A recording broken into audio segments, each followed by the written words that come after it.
Salut les gars, TGL, on se retrouve pour une vidéo sur Epic 7. Alors là, ça fait exactement 28 jours que je suis sur le compte. J'ai reçu la dernière récompense de connexion dans le calendrier. Je voulais vous parler d'une petite chose avant de rentrer plus en profondeur dans le détail de la vidéo.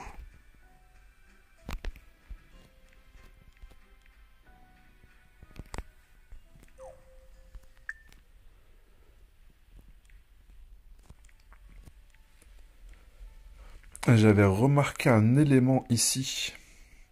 Voilà, dans le menu rapide ici, dans configuration. Emplacement vide, vous pouvez rajouter des raccourcis ici. Là, j'ai placé héros. Hop, ici. On a directement le raccourci au héros si on ne veut pas se prendre la tête à rentrer tout le temps dans le menu.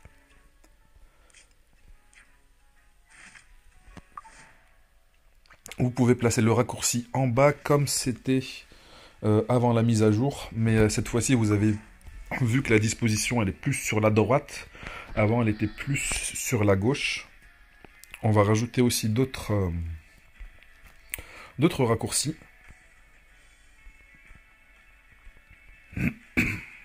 Si vous voulez mettre un raccourci pour la guilde,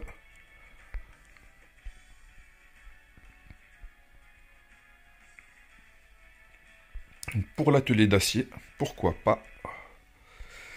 Et ensuite, en dernier emplacement, peut-être le guide d'Orbis, bénédiction de croissance. Franchement, ce n'est pas très utile. Le journal, je ne pense pas. Le guide d'Orbis, ça va être, je pense, l'un des éléments sur lequel on va le plus revenir parmi ceux qui sont à disposition.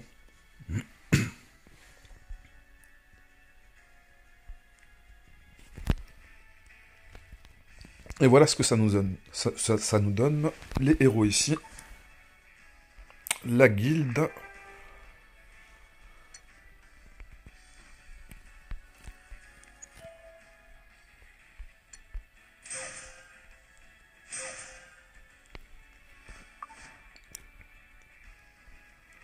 L'atelier d'acier, parce qu'on fait quand même assez souvent du crafting. Le guide d'Orbis.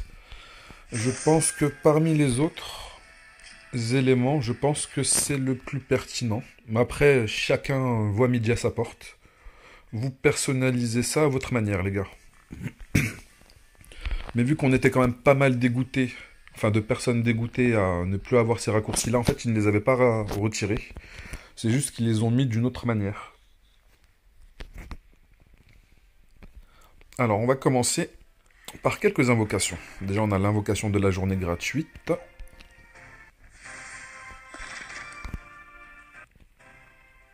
Ensuite, nous avons une invocation ici. Ok, c'est un proc, mais ça va être un 4 étoiles. Je l'ai déjà et je ne compte pas spécialement la monter. J'ai d'autres unités que je peux utiliser pour le moment. Ok, ça m'a encore shaft. C'est un 4 étoiles. Angelica, non. Si, je l'ai déjà, je suis en train de le préparer. Je pense que je vais très rapidement l'utiliser. J'aime beaucoup ce qu'il fait dans son kit, il me fait penser à Ciceria, et justement dans le ticket d'événement ici. Je n'ai toujours pas pris le personnage limité.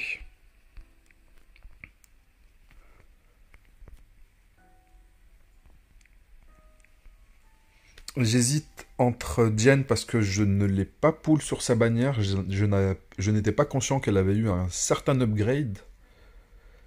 Je regrette de ne pas avoir pull sur sa bannière. J'hésite aussi avec Luluka Brise Marine. J'en avais déjà parlé dans une autre vidéo. Mais après, pour remplacer Luluka Brise Marine, on a d'autres possibilités. Même si elle, son kit, il est bien spécifique. Une compétence non offensive, moi je pense à Lilias Feu pour on va dire, pallier à Luluka Brise Marine. Pour essayer de ne pas la pull, pour ne pas ressentir en fait le besoin de l'avoir dans ma box. Ma solution serait de jouer Lilias. Il y a aussi Politis qui pourrait faire le travail. Mais Politis, elle n'est pas dans ma box.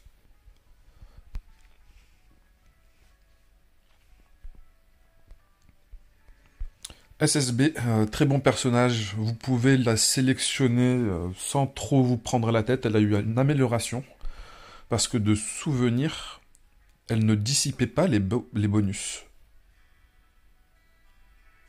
Je ne me souviens pas qu'elle avait une dissipation de bonus sur son S3. Peut-être que je me trompe. S'il y a des anciens joueurs qui n'ont pas arrêté le jeu, n'hésitez pas à me dire en commentaire s'il y a eu un changement sur son kit, enfin sur le S3, si ça a été rajouté la dissipation ou non. Peut-être que c'est simplement moi qui ai oublié le kit du personnage, mais vu que je l'ai quand même pas mal joué, je n'ai pas l'impression de me tromper.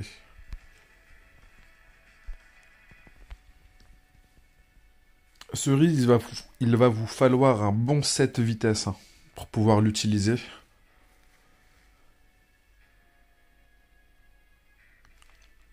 L'autre personnage avec lequel j'hésite énormément, c'est Isseria Tropical. Très puissante, elle ne peut pas faire de crit, elle a une très très forte attaque. Mais elle a une capacité, lorsqu'on fait une AOE, il me semble... Attends, on va regarder son kit directement. Augmente l'attaque de 35% jusqu'à un maximum de 50. Ce qui est quand même considérable. Quand on regarde le kit d'un personnage comme Lilias Feu, qui se base justement sur l'attaque la plus élevée du personnage de votre team, ça permet à Lilias Feu de faire énormément de dégâts sur son S3. Avant, il y avait d'autres personnages qui étaient utilisés, mais c'est des personnages un petit peu de mime. C'était des gimmicks, c'était un petit peu du troll, comme jouait Gunter avec Lilias Feu.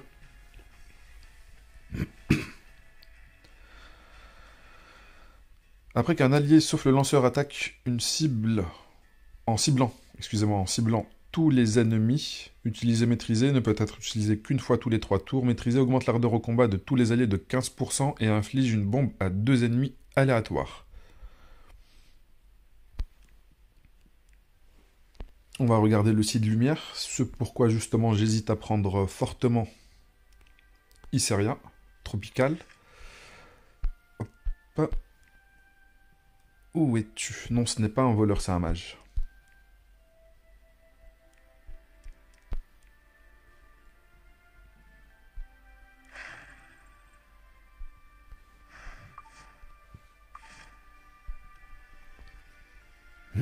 Après qu'un allié ait attaqué tous les ennemis, utilise frappe continue sur l'ennemi à l'ardeur au combat la plus élevée. C'est-à-dire le mec qui est le mec de la team en face qui va directement vous attaquer, ben lui, il va lui dire « Tu ne vas pas jouer tout de suite ». Attaque l'ennemi, réduisant l'ardeur au combat de 20% et augmente l'ardeur au combat de l'allié à l'ardeur au combat la plus élevée, sauf le lanceur, de 20%.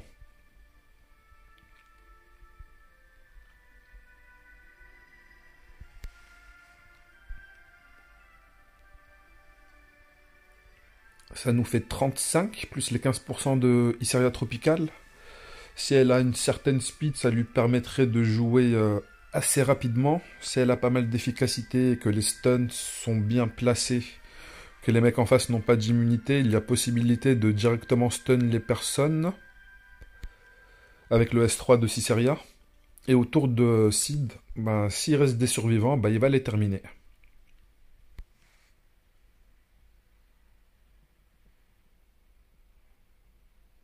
Et même tout seul, même Isseria sans Sid Prince Errant, elle est très très forte. Et même Sid Prince Errant, j'ai l'impression qu'il est très fort. Pose une bombe et réduit la vitesse de tous les ennemis. Et lorsqu'on l'éveille, c'est pose une bombe. Et réduit la vitesse de tous les ennemis pendant 2 tours. Déclenche les bombes de la cible à la fin du tour. Lui, je pense que je vais le jouer avec un maximum de vitesse. D'efficacité et ensuite de l'attaque. En priorité, ces 3 statistiques-là. Après, quand je vous dis de la vitesse, je vais pas chercher à le monter à 280 ou à comme des personnages comme Lidika. Il va pas en avoir besoin d'autant vu qu'il va gagner 20% de CR push tout seul comme un grand.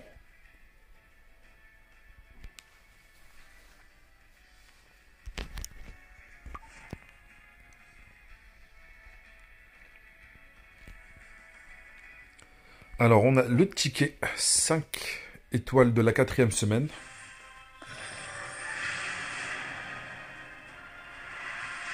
Ok, un guerrier Yofiné. Ouh, Cecilia, pas mal du tout. Pas mal du tout.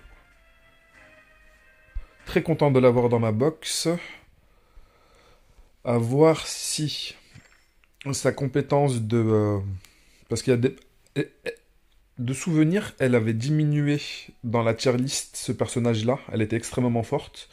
Par rapport à la mécanique de reverse shield, le shield que l'on donnait à nos alliés, en fait, allait nous infliger des dégâts. Il me semble que Bassar, Joyau du désert, a cette mécanique-là. Je vais vérifier ça tout de suite.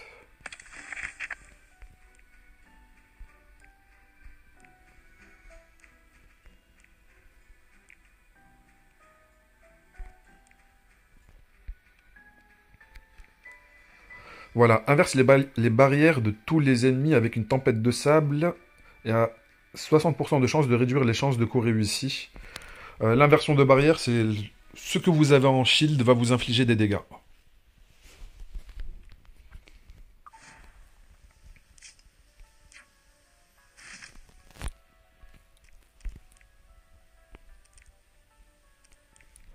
On pense bien à verrouiller ces personnages, les gars. Hein. Ne faites pas d'erreur, verrouillez-les bien.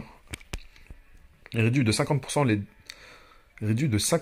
les dégâts supplémentaires, dégâts fixes subis par les attaques de héros sur les alliés. Si plus d'un effet de réduction de dégâts est conféré, seul l'effet le plus puissant est appliqué.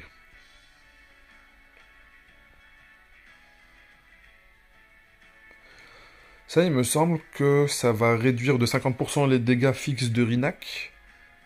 Et de aussi la ML Light qui donne le buff cascade. À la fin du tour du lanceur, confère une barrière à l'allié à la santé la plus faible pendant 2 tours. La force de la barrière augmente proportionnellement à la santé du lanceur. En fait, c'est le même artefact. Naissance d'un monarque, mais elle l'a en passif. Ce qui permet justement de placer un autre artefact sur elle. On pourrait mettre un Orius sur elle vu qu'elle est extrêmement tanky. Le Orius, ça donne de la défense en plus à l'équipe. Vu que j'ai Arunka ML, je peux la positionner avec Arunka ML pour augmenter la def de Barunka. Je l'appelle Barunka, la boss Arunka. C'est beaucoup plus simple. Ça va rediriger certains dégâts qu'elle va recevoir et augmenter en même temps sa résistance. Vu que... Qu'est-ce qu'elle fait d'autre ici? En plus du shield, elle donne un annulateur de compétences. Attaque tous les ennemis dans un déchaînement d'émotions rancunier et dissipe tous les bonus. Ok, ça je n'en avais pas... Ça a été un rajout à son upgrade, ça n'existait pas ça avant. Dissipe tous les bonus avant de transférer tous les malus du lanceur conféré. Un annulateur de compétences à tous les alliés, les dégâts infligés augmentent proportionnellement à la santé max du lanceur. Il y avait des mecs quand même qui jouaient des FCC qui étaient très très rapides à l'époque. À l'époque, la speed... les 302 speed, c'était vraiment très rare. Hein. Quand on avait des unités à 290, c'était déjà très très bon. Hein. 290, 295, on frôlait les 300, mais on ne les dépassait pas comme ça. Et il y avait des Cecilia déchus qui étaient à 260, 264, 270, avec extrêmement tanky et qui cassaient en fait le rythme du mec en face parce qu'elle faisait directement son S3 et elle protégeait sa team.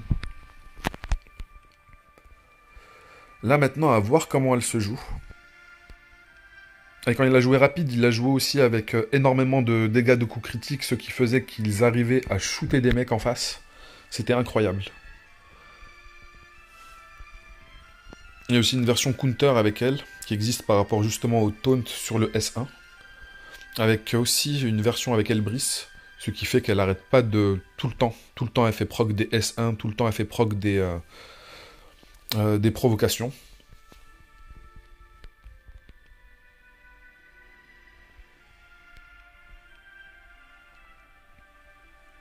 Disons que ce n'est pas le plus mauvais DML que j'aurais pu recevoir. J'aurais pu avoir bien pire.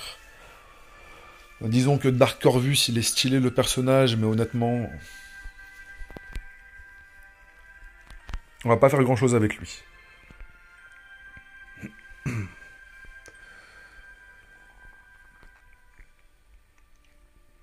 Alors, quel artefact est-ce que j'ai à ma disposition? Là, j'ai un Orius, j'ai plusieurs Orius. Je pense que c'est ce que je vais lui donner.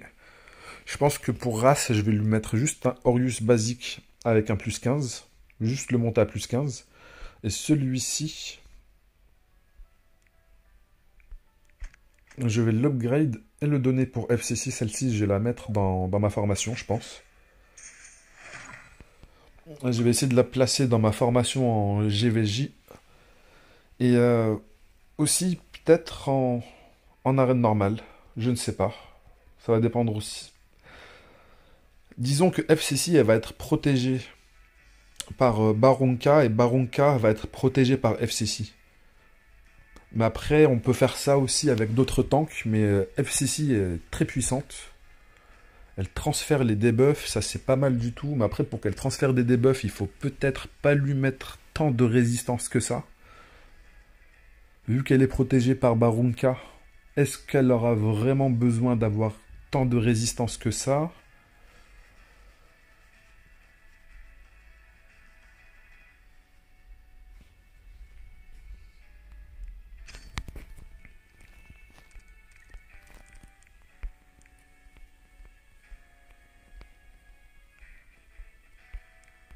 Vu que j'utilise souvent race, je vais quand même lui replacer l'artefact.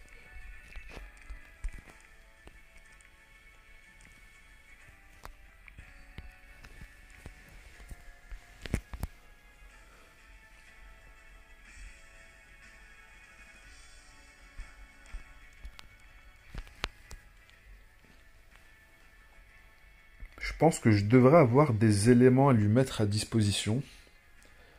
Mais je me demande en fait de quelle manière est-ce que j'aimerais la jouer.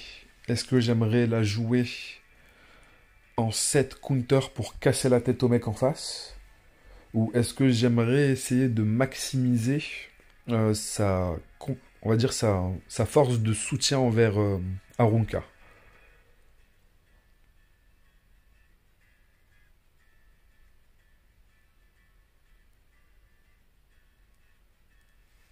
Je vais essayer de voir ce que je peux lui donner en 7 vitesse et santé. Je pense pas que je vais trop forcer sur les résistances non plus. Après, c'est toujours chiant de se prendre un stun. Et si on se base sur le S1, il faut lui... Enfin, sur un set counter avec, basé sur le S1, peut-être qu'on peut lui mettre un peu plus d'efficacité aussi pour essayer de faire proc le taunt. Parce qu'en général, les DPS des mecs en face n'ont pas spécialement de résistance. Même avoir à peu près en dessous de 100%, enfin 100 d'efficacité, ça devrait être largement suffisant.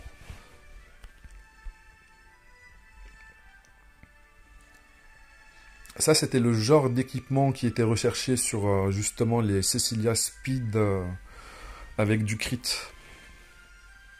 Peut-être pas autant de résistance, mais plus du dégât crit pour arracher les mecs en face. Un petit peu de la même manière qu'un Mortelix.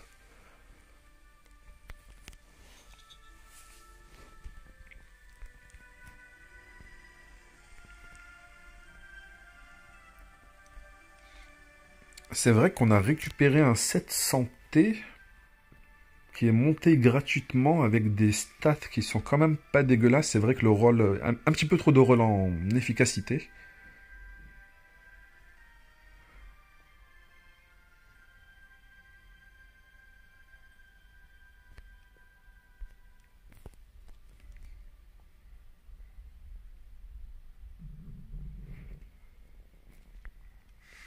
Attaque, vitesse, chance de coup critique, dégâts CC, on s'en fout un petit peu pour elle.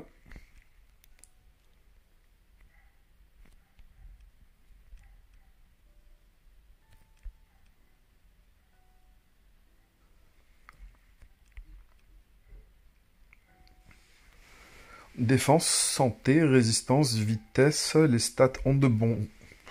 Ce sont de bons rôles. On pourrait lui mettre ça, mais est-ce que je vais avoir suffisamment de pièces vitesse ensuite?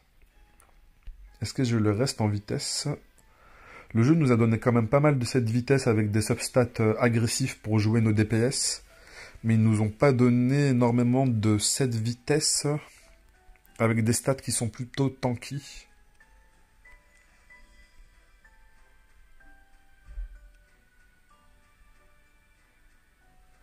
Le roll en défense, il est immonde. En plus, c'est du flat santé. Non, franchement, c'est trop moche cet item.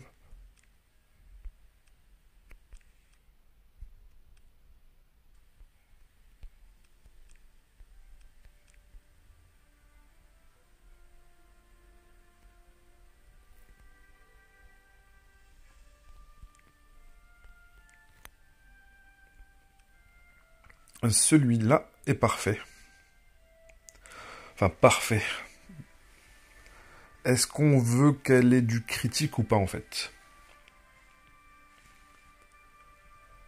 Parce que normalement, de base, le personnage a énormément de PV, si elle va faire des crits, même sans avoir énormément de dégâts de coups critiques, sur des personnages qui sont fragiles, sur les DPS ils vont très très vite le ressentir. Même si on va dire elle inflige un 6000, les mecs ils ont pas quand même 14 000 de PV.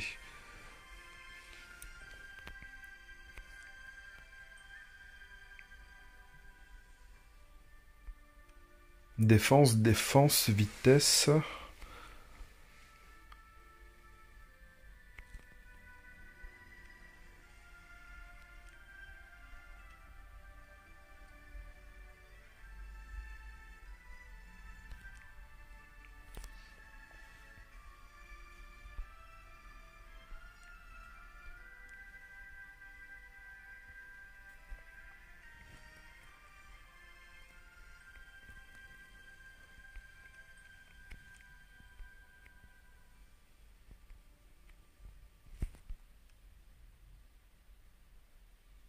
Ouais, les rolls sont un petit peu trop aléatoires.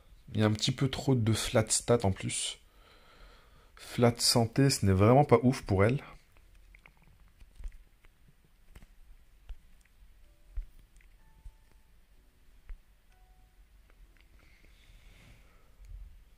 Celui-ci pourrait être intéressant.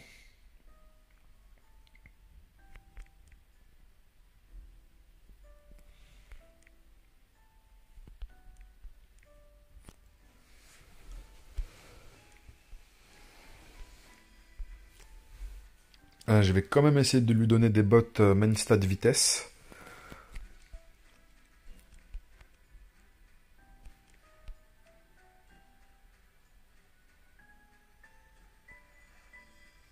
Après, celles de Brick sont vraiment très agressives. Est-ce que j'ai besoin qu'il ait ça pour la Wyvern? Surtout que je les ai pas 90 parce que, justement, Brick, je l'utilise principalement pour la Wyvern. Et j'ai un autre Brick, j'ai un deuxième doublon de Brick, mais justement, peut-être qu'à l'avenir, je vais en laisser un en version minimum syndicale au niveau de l'équipement juste pour la Wyvern. Et l'autre va me servir pour faire du PVP. En 7 counter, il a l'air intéressant.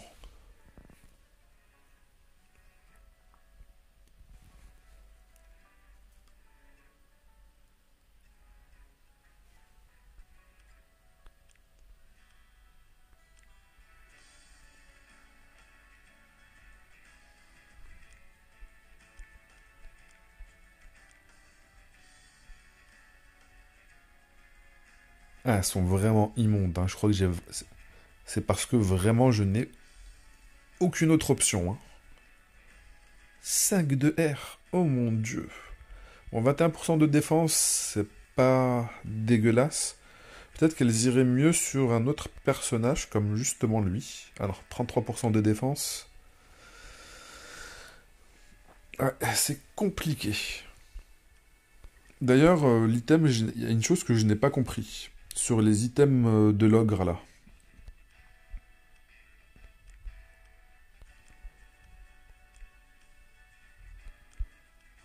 Est-ce que ça vous arrive souvent, les gars, de voir un item avec main stat vitesse, avec en substat de la vitesse? Imaginons que ça n'aurait pas roll en défense, que ça aurait fait un 14 en vitesse.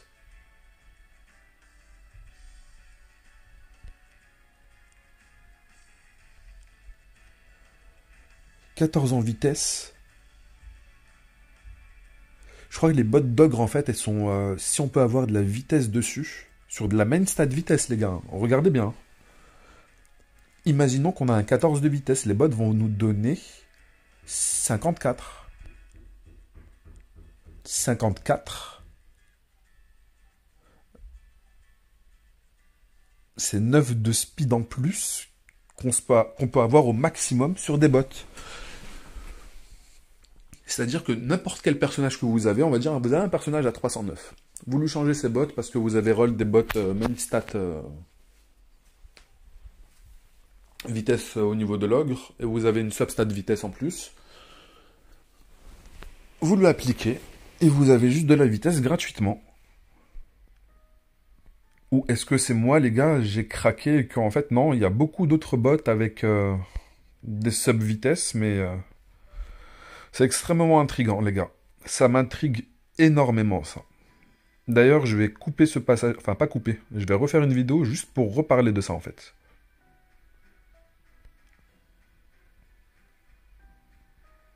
On va regarder le reste des équipements qui nous manquent.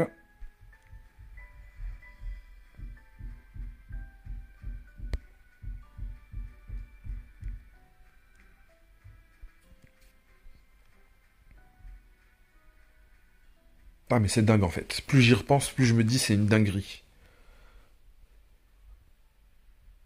Non, non, c'est vraiment une dinguerie les gars ça.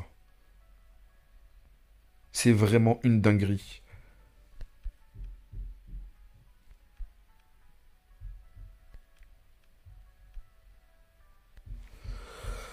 Ouais. N'hésitez pas à me dire ce que vous en pensez en commentaire. Ici c'est moi qui ai craqué et en fait c'est normal que beaucoup de bots avec des main stats speed ont de la speed en substat. On va voir ça. Non, non.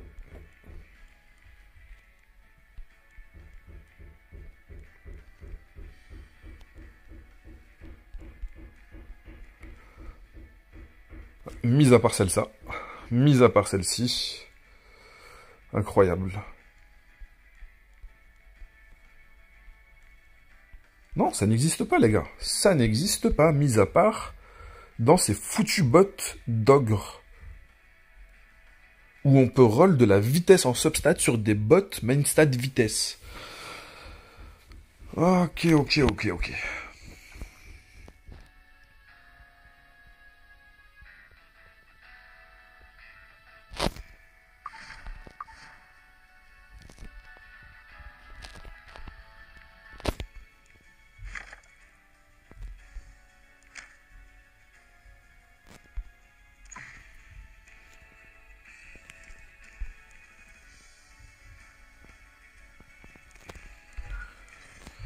Non. On va essayer de faire ça plutôt rapidement.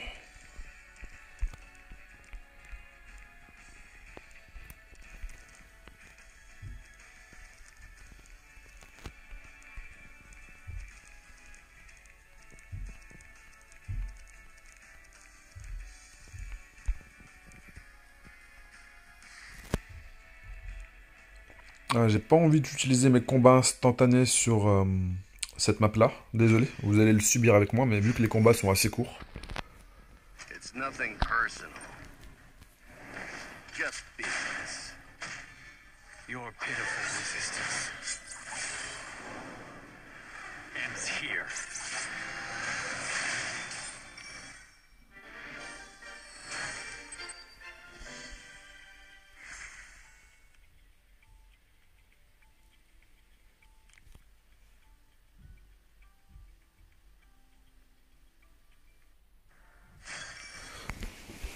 Les gars, ces bots-là, je ne sais pas en fait. Moi, je viens de me rendre.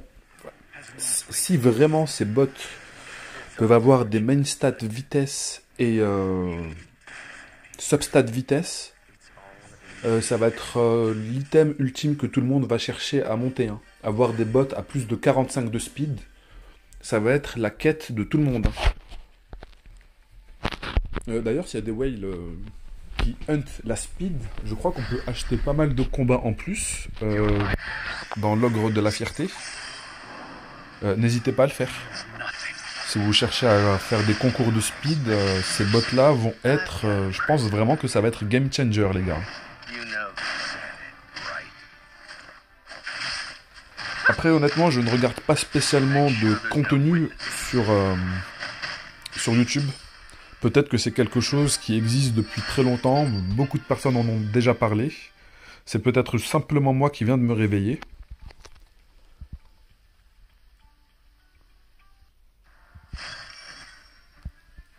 It's nothing personal. Just business. It's meaningless. Your pitiful resistance ends here.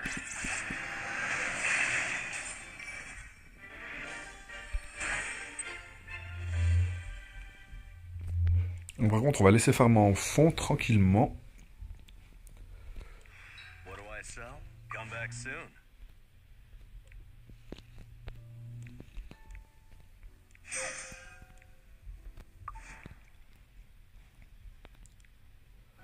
Ah, j'ai été extrêmement triste aussi de ne pas pouvoir faire le dernier niveau de la tour automate. Vu qu'en fait, la première fois qu'on peut faire la tour automate, on est bloqué au niveau 1.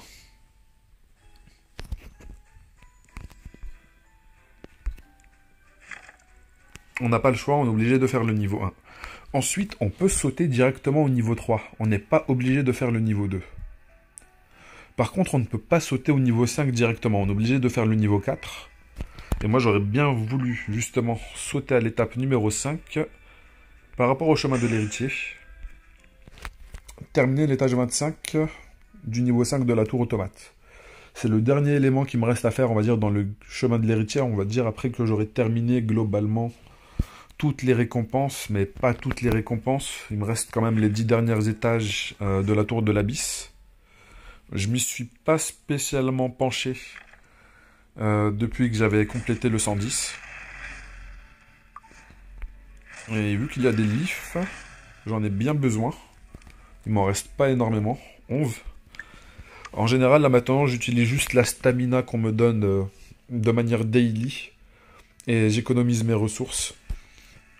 Et je me focus juste sur les unités que je désire build dans ma box.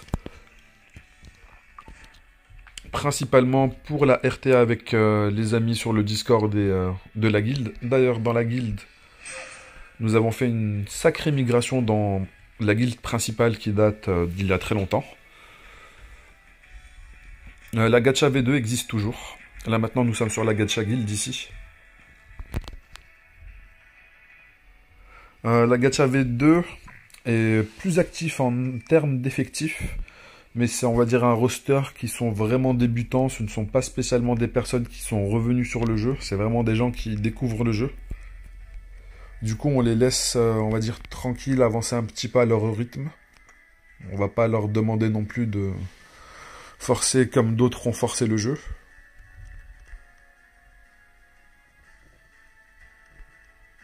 Santé, vitesse, santé, efficacité. Honnêtement, il n'est pas si dégueulasse que ça, celui-là. Les rôles pourraient être meilleurs, mais il y a un double rôle en santé qui est pas mal.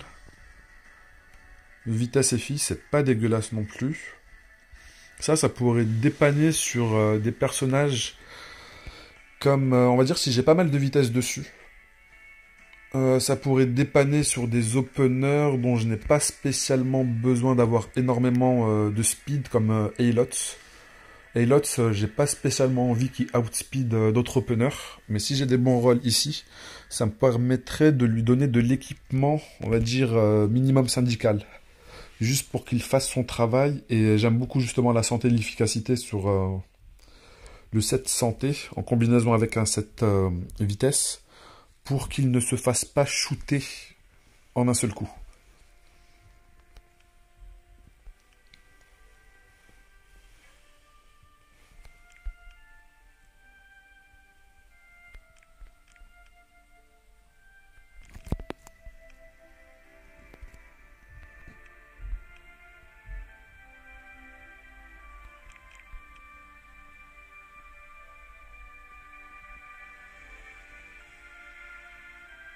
Là, on change la flat attack pour de la flat défense ou du PV. Et ça pourrait aller très très bien sur des personnages comme Fighter Maya. Pour ceux qui désirent jouer Fighter Maya.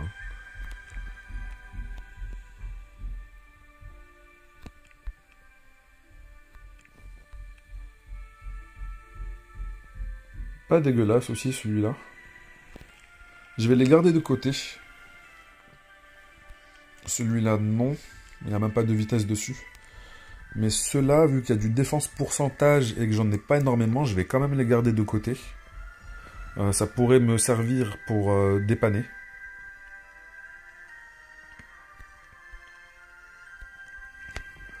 Parce qu'à des moments, juste pour vous crafter un item avec la substat que vous voulez, les anneaux et les colliers en particulier, ça peut vous coûter mais 20 millions, 25 millions, 30 millions, ça dépend de la luck que vous avez. Mais ça peut être un très très gros gouffre, juste pour crafter un anneau qui est vraiment pas ouf tiers pour l'IDK, ça m'a coûté plusieurs millions. Je crois que ça m'avait coûté 20 millions. Et l'anneau était pas ouf, c'est juste que je voulais ne pas détruire tout mon stock de gold.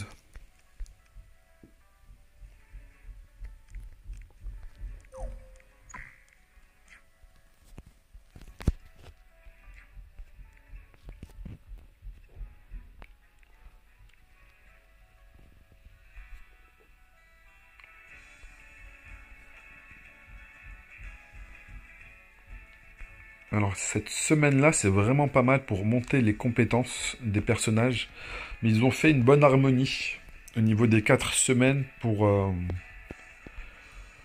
On avait une thématique sur chaque semaine qui nous permettait en fait qui nous permet de compléter totalement des personnages.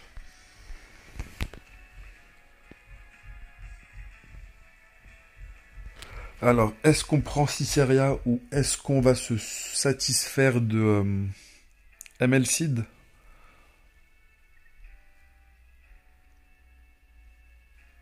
Parce que mine de rien, ils se ressemblent énormément. Hein. Iseria, sur son passif, lorsqu'on va faire une AOE, elle va activer les bombes sur les mecs en face, se CR push et en général faire le S3 pour déclencher les bombes, justement. MLC a exactement la même mécanique qu'elle. Sauf que c'est dit d'une manière différente. Ça va être toujours avec une AOE touchant tous les ennemis. Sauf que lui, il va pas simplement se CR push, il va CR push back un adversaire et se CR push lui-même. Ensuite, il active les bombes et il les détonne directement. Alors que Ciceria, elle active les bombes avec son passif et ensuite elle fait son S3. MLC, lui, il va activer les bombes, il va poser les bombes et les activer directement avec la même compétence. Est-ce que je prends du coup Iseria Tropical ou sinon je pourrais faire un très bon combo avec les deux pour enchaîner les détonations? Ça pourrait être marrant. Avec un opener qui permet de dispel les mecs, il me semble que Payera peut faire le travail. Je crois que j'ai toujours un ticket de sélection de personnages. Payera, où es-tu? Ah non, c'est Feira, excusez-moi. Par le pouvoir du calice du serment, augmente l'attaque de tous les alliés sauf le lanceur. Ce qui va aller très très bien à ML Seed ou à ML Iseria. Vu que déjà ML Iseria elle va avoir énormément d'attaques. Si on lui rajoute un buff attaque, c'est vraiment insane. En plus de ça, augmente l'attaque de tous les alliés pendant 2 tours avant de conférer au lanceur furtivité, escorte et barrière pendant 2 tours. La force de la barrière augmente proportionnellement au niveau du lanceur. Très bien. La barrière de souvenir, elle est insane, elle est colossale.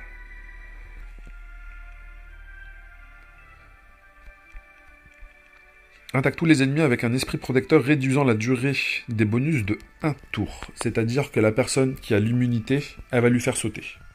C'est ce qu'on cherche. Avant d'infliger entrave et de rendre insensible au bonus. Pendant 2 tours, confère un tour supplémentaire. Et ensuite, elle fait cette compétence-là. Soit elle fait cette compétence-là sur mon compte principal.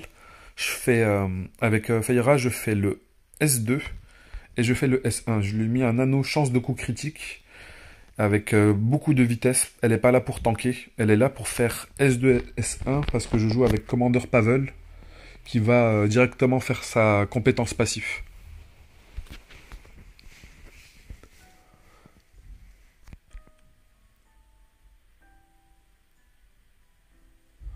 En plus, elle est vraiment très forte sur le soul burn. Elle a 100% de chance de stun le mec. Vu qu'elle est très rapide, elle a une très bonne rotation. Vu qu'elle a une bonne rotation, elle génère pas mal d'âme. Vu qu'elle rejoue sur cette compétence-là, ça lui permet de générer encore d'une autre manière pas mal d'âme en plus.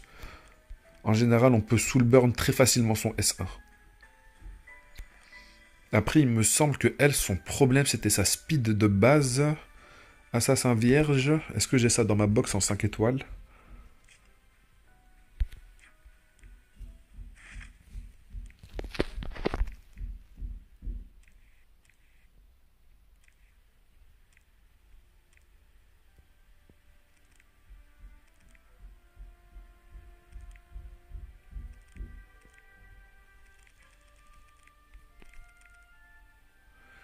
Bélier. Ah, mais en fait, si j'ai Ran, est-ce que j'ai vraiment besoin de Feyra? Parce qu'il me semble que Ran aussi, il dispel sur le S3. Tire l'épée et attaque tous les ennemis dissipant 2 bonus. Avant d'infliger empreinte pendant 2 tours et à 80% de chance de réduire la défense pendant 2 tours avec 65% de chance.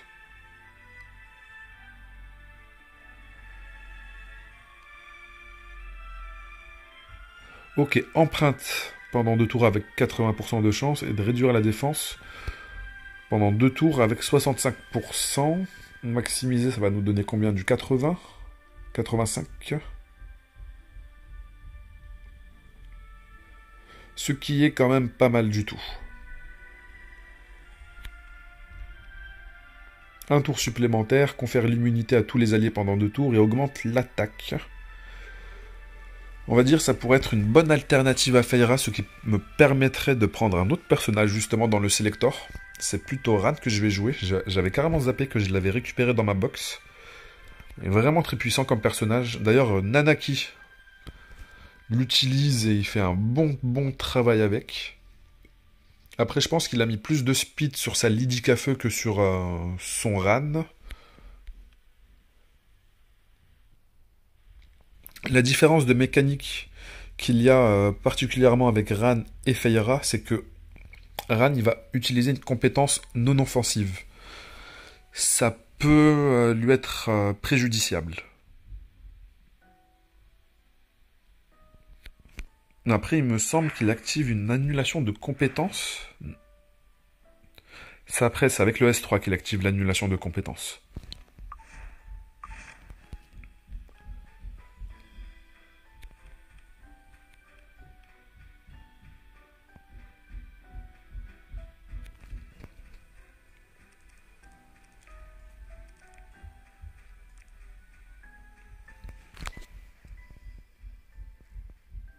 Je suis en train de me demander si Feyra, avec le buff escorte, pourrait m'être utile dans une formation justement avec Baronka.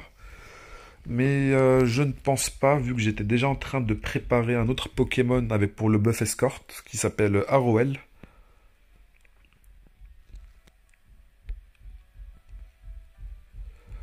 Le lanceur reçoit 30% des dégâts subis par tous les alliés à leur place. Si plus d'un effet de partage de dégâts est conféré, seul l'effet le plus puissant est appliqué. On peut s'amuser à mettre un buff escorte pour éviter justement de mettre un Orius. Ou sinon, l'Orius va simplement donner le bonus de défense, mais il me semble que d'autres artefacts donnent un bonus de défense. On va vérifier ça. Augmente les chances de coup réussi. Coup critique.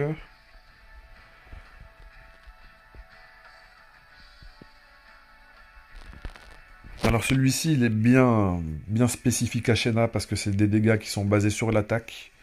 Et pour les tanks, en général, on monte pas trop leur attaque. Sauf s'il y a un tank qui est sorti dont je ne suis pas au courant.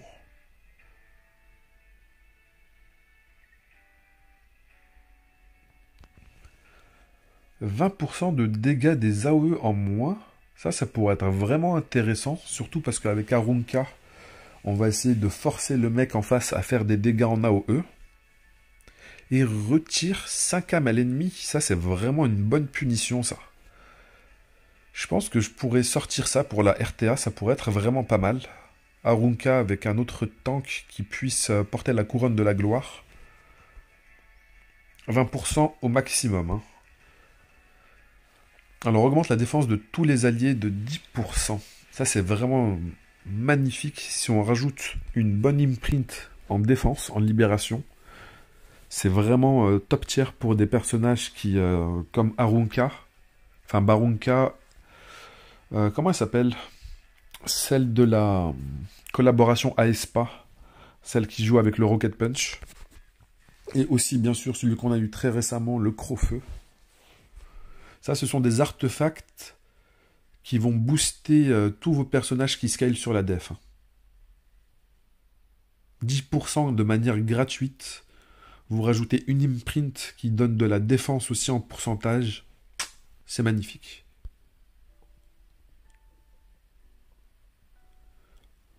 Plus la santé, plus la défense et la résistance d'effet augmentent.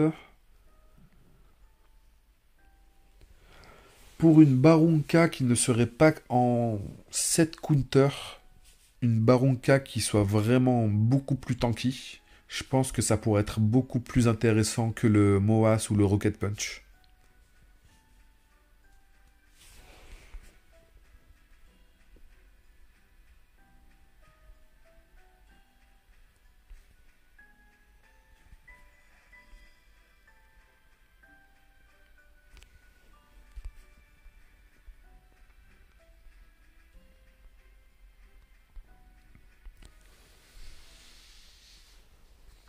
Le bouclier inflexible, il était bien, je pense, avant, mais maintenant, j'ai l'impression que sa valeur... 16% de dégâts de coups critiques en moins, j'ai l'impression que ce n'est pas ouf. N'hésitez pas à me dire en commentaire ce que vous en pensez, mais 16% de réduction par rapport, on va dire, aux 20% des dégâts en AOE. Si on réduit de 20% les dégâts, c'est bien plus qu'une réduction de 16% des dégâts de coups critiques. Parce que déjà... ça va ne s'appliquer qu'en cas de dégâts de coups critiques. Sur les personnages qui ne critiquent pas, ça n'aura aucun effet. Par contre, ça aura des effets, même si l'attaque n'est pas une AOE. Mais c'est juste que la valeur de 16% de dégâts de coups critiques me paraît tellement ridicule lorsqu'on a des personnages qui max à 350. Mais même tu lui enlèves 30%, c'est pas... Ok, ça va lui réduire, certes, ses dégâts, mais 16%, c'est ridicule. C'est juste, on a mal roll sur le dégât CC. Il y a des items... Il y a des items qui donnent plus que 16% en dégâts de coups critiques. Il y a des items à 30%, il y a des items à 40%. Ça dépendra de vos rolls, mais 16%, je trouve ça vraiment trop ridicule. J'ai l'impression que ici, juste le 10% de défense en plus à l'équipe est supérieur à ce bonus.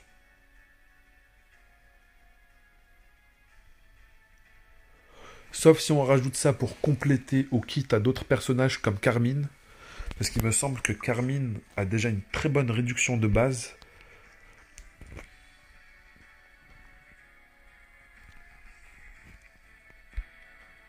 Réduit les dégâts subis par les alliés jusqu'à 15%.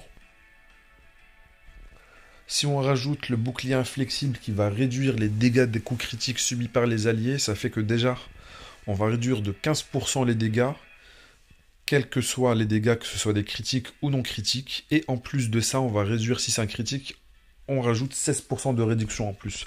Là, la cumulation de réduction fait que ça devient pertinent.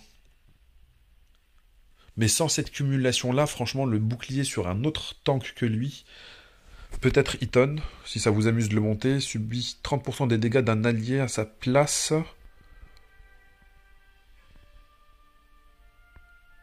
Encore, Mais qui joue Eton, s'il vous plaît? À part des très vieux joueurs qui ont un stuff vraiment god tier.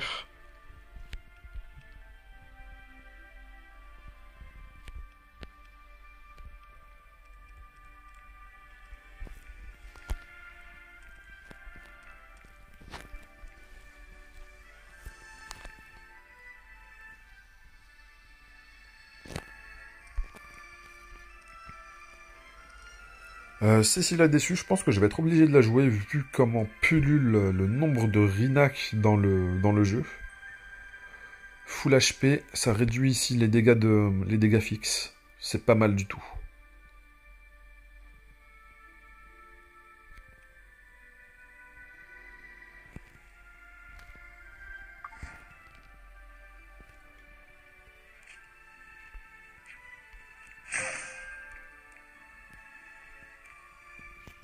What do you think? D'ailleurs, sur mon compte principal, je me souviens que dans la tour de l'Abysse, la Fallen Cecilia m'avait énormément aidé, tellement elle réduit, enfin tellement elle mitige les dégâts que l'on subit.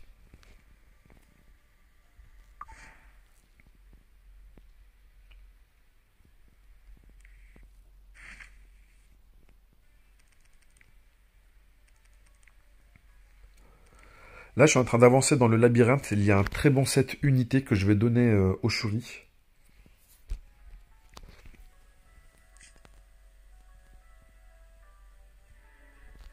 Watcher Shuri, je sais pas si vous le connaissez. Pour les anciens joueurs, ça va être très simple. Pour les nouveaux, lorsqu'il fait un coup critique, il va augmenter l'ardeur au combat de tous les alliés de 25%. Il y a un artefact que je lui ai préparé, qui est très très bon pour lui, qui s'appelle Rosa Argana. Augmente les chances de double attaque d'un certain nombre de pourcentages en dehors du tour du lanceur. Je crois que lorsqu'il est maxé, je ne pense pas avoir suffisamment de ressources pour le maxer.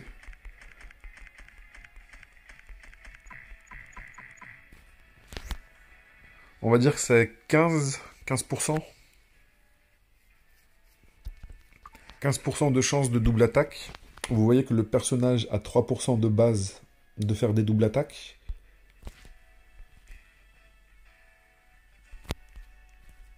Le set unité, c'est en 2 pièces. On peut en placer 3. 8, 16, 24. 24 plus 18, ça nous fait du combien? Ça nous fait du 42. Ce qui est vraiment pas mal. On va le voir faire très très souvent des doubles attaques. Ce qui va constamment lui mettre un collier chance de coup critique pour le caper très rapidement. On va pas spécialement chercher à ce qu'il ait des dégâts, on va juste vouloir qu'il fasse des coups critiques. Tout simplement. Après, il ne faut pas qu'il meure. Dans certains contenus, dans l'Abysse, globalement, si vous avez un Shuri qui est build de cette manière-là, il va vous carry l'Abysse d'une manière qui est indécente, sauf dans les étages où il y a certains étages où la combat readiness est bloquée par la mécanique du boss en face.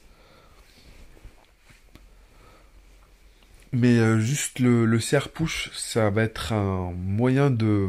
Vraiment, c'est pas un cheat code, mais ça va vous permettre de ne pas avoir à suivre la mécanique de l'Abysse. Chaque étage a une mécanique à suivre. Lui, il va vous dire fuck it, je m'en fous de ta mécanique. Je vais juste CR push tout le monde. Avec un personnage, on rajoute après Tamarine aussi avec son S3. Globalement, elle va CR push tout le monde. Le mec en face, il va pas prendre de tour.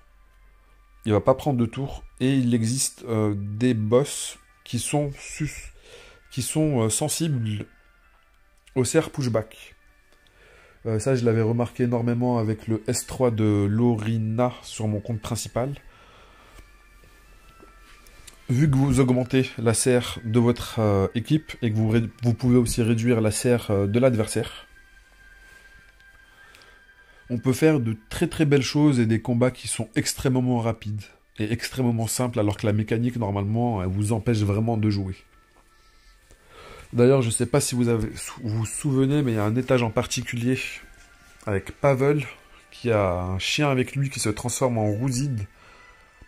J'ai dû monter une unité particulière juste pour cet étage-là. Ténébria. Je lui ai donné le strict minimum pour pouvoir faire, on va dire, ses compétences, pour pouvoir passer l'étape et... Honnêtement, je l'utilise pas énormément. Je l'utilise pas énormément.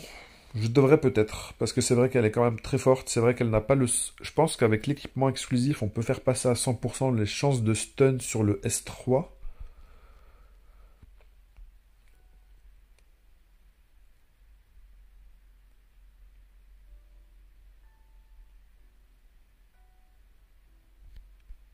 Elle a une très bonne capacité à contrôle, surtout si elle arrive à mettre un slip sur le S1, elle va rejouer, mais très très rapidement, vu qu'elle va avoir 50% de CR push, c'est insane. Elle prend directement 0,5 tours. Et en plus, bien sûr, ça ne déclenche pas de double attaque. Parce que si, imaginons, on a slip le mec, et ensuite on déclenche une double attaque. Bon, ils ont vraiment bien calibré le personnage. Ici, on va réduire justement la combat readiness de 25% des ennemis. Et en plus de ça, on va les entraver pour pas qu'ils puissent avancer. Et réduire leur vitesse.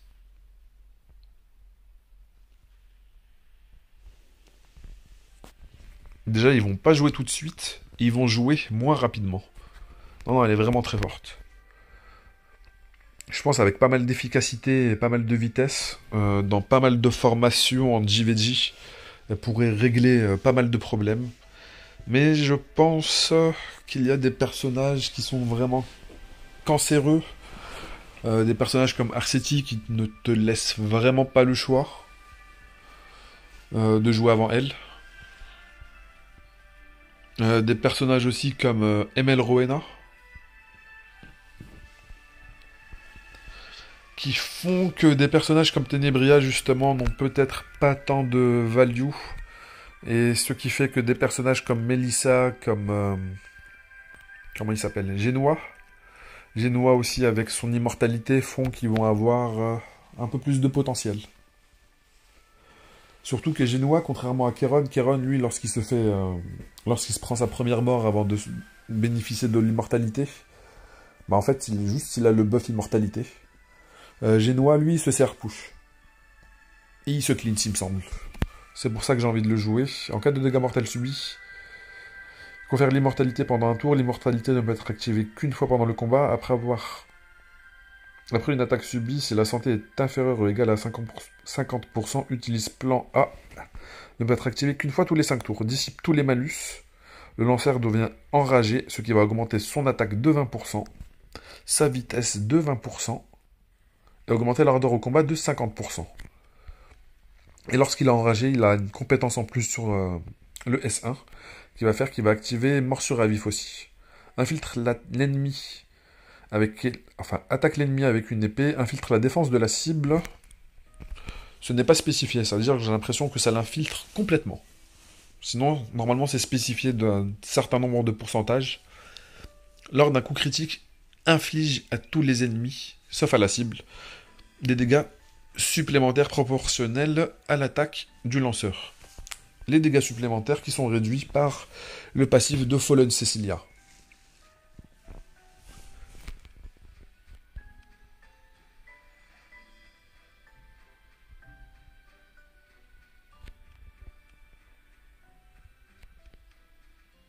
Il me semble que proportionnel à l'attaque du lanceur. Ok.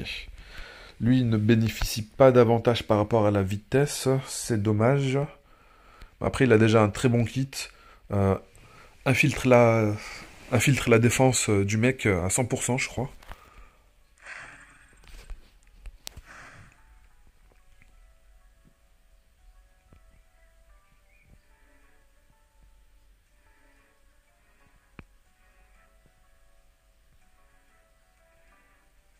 Et en plus, après, avec l'éveil, en plus, il se soigne. Lorsqu'il est sur le point de mourir, bah, il dit au mec, en fait, non, je ne vais pas mourir. En plus, je vais me buff. En plus, je vais me serre push, je vais jouer tout de suite. Et en plus de ça, les dégâts insane que je vais censé infliger, vu qu'on infiltre la défense quand même à 100%, vu qu'en plus il y aura des dégâts en AOE. Après, je ne sais pas si on va pouvoir heal sur les dégâts en AOE, ou si on va heal juste sur la compétence, la première compétence, pas l'effet supplémentaire.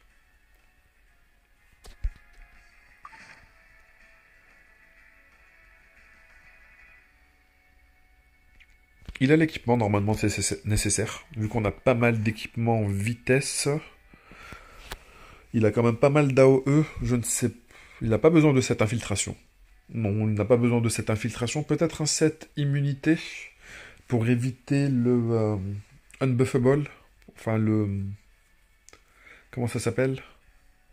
Le debuff qui fait qu'on ne peut pas recevoir de buff.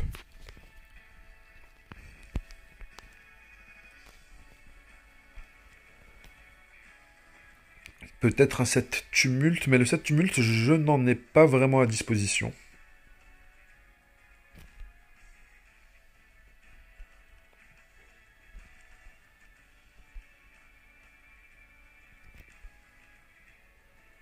Alors on n'aura pas spécialement besoin de vitesse, vu qu'on va avoir un serre push de 50% si on se le fait tuer.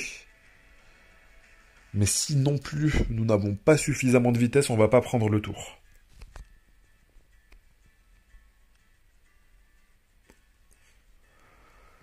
Oh, le roll en attaque. Ah, il m'a dégoûté cet item-là. Je voulais pas spécialement de vitesse dessus. J'ai réussi à dodge la santé, mais la qualité des rolls était vraiment dégueulasse. On dirait même pas un item plus 15. Honnêtement, on dirait même pas un item plus 15, on dirait limite un item plus 9. Pas plus 9 vu qu'il y a 11 de vitesse, mais le dégât de coup critique, 11%, attaque 12. Qu'est-ce que c'est moche. Mais peut-être que juste pour avoir l'effet du tumulte, augmente les dégâts infligés de 10%. Mais je ne pense pas avoir d'autres pièces tumulte pour le moment. Je pourrais en chercher quelques-unes. Attaque, vitesse... Non mais déjà en plus j'ai trop de vitesse, je ne cherche pas à avoir autant de vitesse.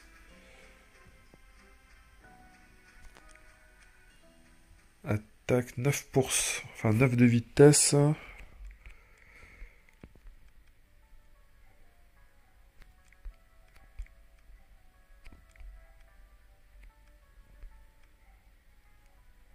Le 3% de chance de coup critique, il est un petit peu moche. Lorsqu'on sait qu'on peut gagner 2% de manière gratuite parce qu'on peut roll directement un plus 5. Oh, 4%, oh mon dieu. Qu'est-ce que c'est moche. Là en plus 6, j'ai eu un 3 en attaque. Je ne sais pas quel était le rôle de base en attaque. Enfin, j'ai eu un 3 en vitesse. En attaque, je pense que c'était un 7% de base.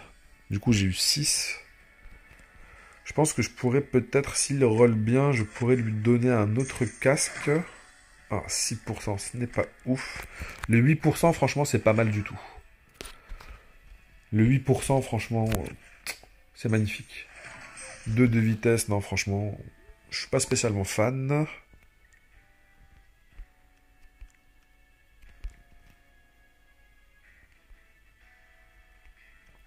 On va mettre ça en attendant.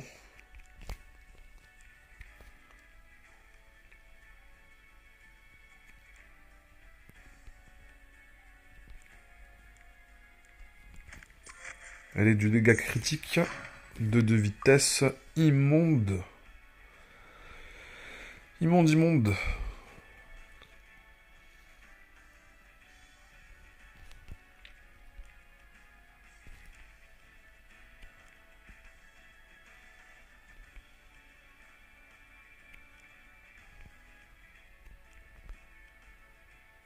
Lui, il est vraiment pas mal du tout. Là, on n'a pas besoin d'un équipement de ce genre-là. Elle a besoin de la vitesse, oui, mais d'ailleurs en plus la vitesse elle est pas ouf. Pour Flan ce n'est pas ouf et elle a besoin d'efficacité. Flan, je te trouverai un autre équipement. Pour le moment, je vais essayer de le placer sur Génois. Ici, forcément, on va lui chercher du dégât critique. Attaque, santé, vitesse. On pourrait changer la santé pour du flat attaque après.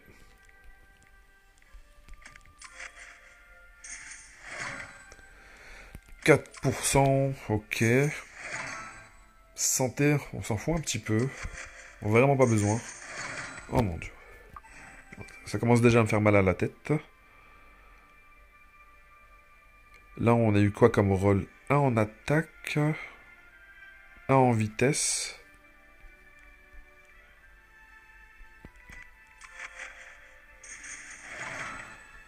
Deux, ce n'est pas ouf. Putain, en plus après c'est en santé.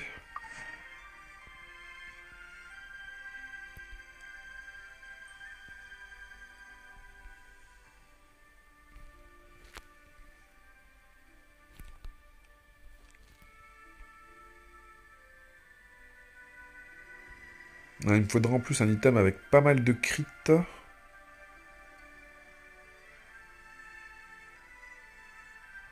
Je pense que je vais pas partir justement sur du tumulte.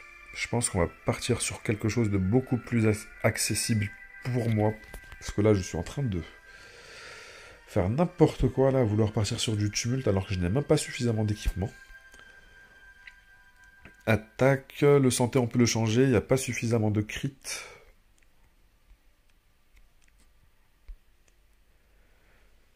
Santé... pas ouf.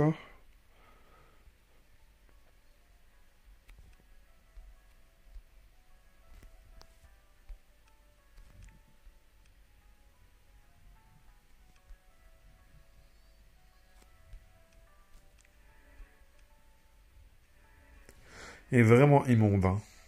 J'ai vraiment des pièces sur mon arbiteur qui sont vraiment très moches.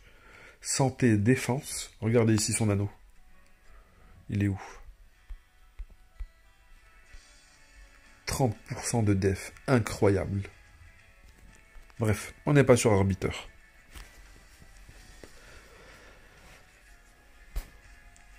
On va mettre simplement le set critique. Ça va m'éviter de faire apparaître tous les autres éléments. Dégâts crit.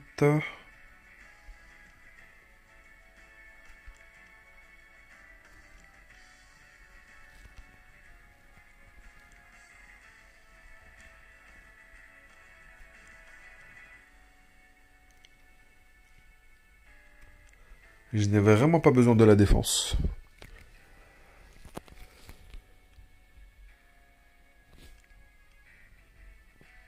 Et il n'y a même pas de sub-attaque.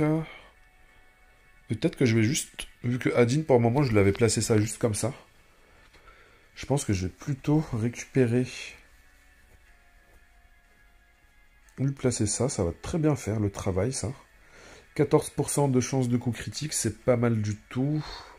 On peut trouver bien meilleur. Hein. On aura 12% aussi avec le 7.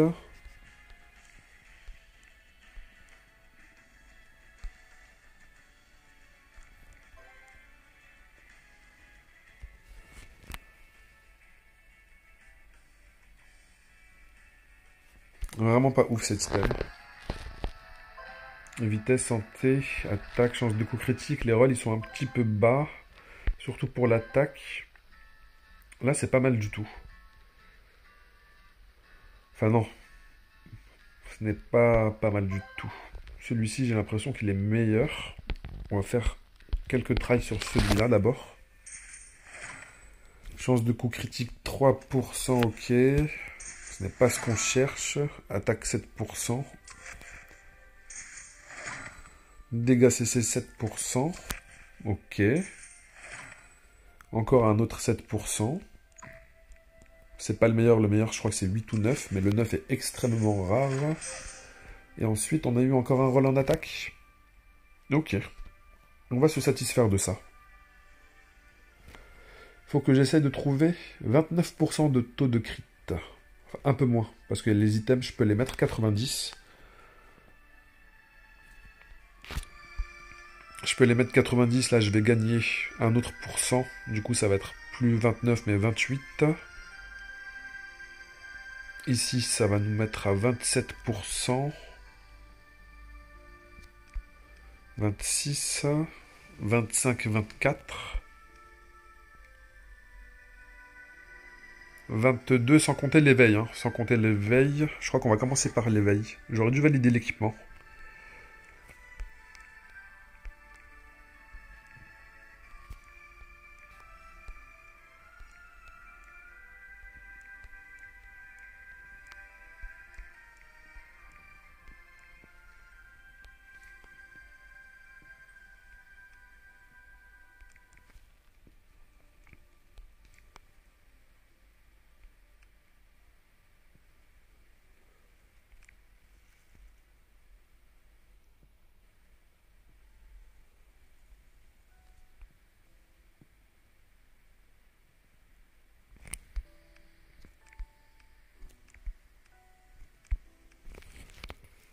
Non, il me manque vraiment pas grand chose, mais j'ai l'impression que je n'avais pas équipé ce casque, enfin, ce torse-là. Non, non, je n'avais pas placé le torse.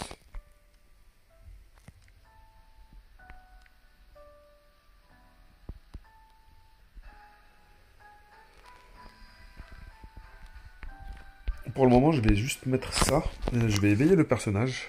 Enfin, si j'ai suffisamment de ressources, je ne pense pas. Déjà, je vais pas spécialement l'éveiller. J'ai juste envie de regarder. Chance de coup critique 8% ici. Ok.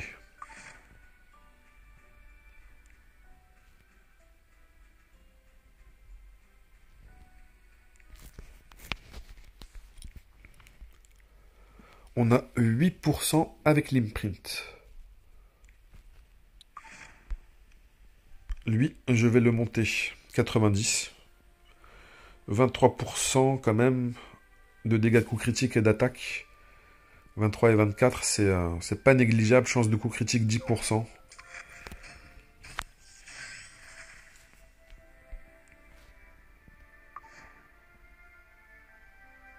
Le 2 de vitesse, je vais quand même le laisser, parce qu'il me faut quand même un petit peu de vitesse sur le personnage. C'est pour ça que je le mets en 7 vitesse. Je pourrais le mettre avec un 7 attaque pour avoir un peu plus d'attaque, mais... ou un autre 7, mais il faudrait que je cherche de la vitesse justement pour que son CR push le fasse jouer directement. Et j'ai plutôt envie de chercher des dégâts plutôt que chercher de la vitesse.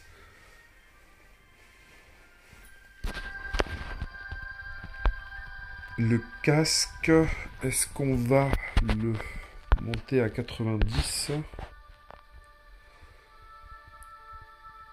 3% de coup critique en plus, c'est vraiment pas mal du tout. Et le fait de ne pas avoir à chercher de chance de coup critique sur les autres équipements, c'est justement pour pouvoir chercher soit de l'attaque, soit des dégâts CC.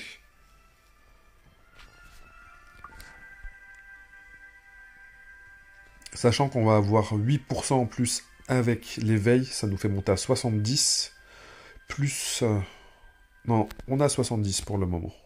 Il faut que je trouve 30. 30%, mais on a un torse qui nous donne pas mal, là. Qui nous en donne pas mal ici. 17, ça avec le Reforge, ça va être insane.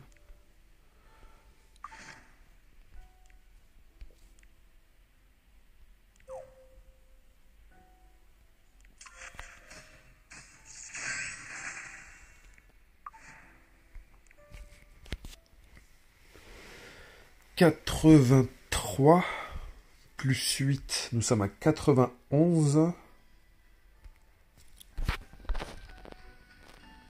Ici, je peux récupérer 3%. Ça nous fait monter à 94.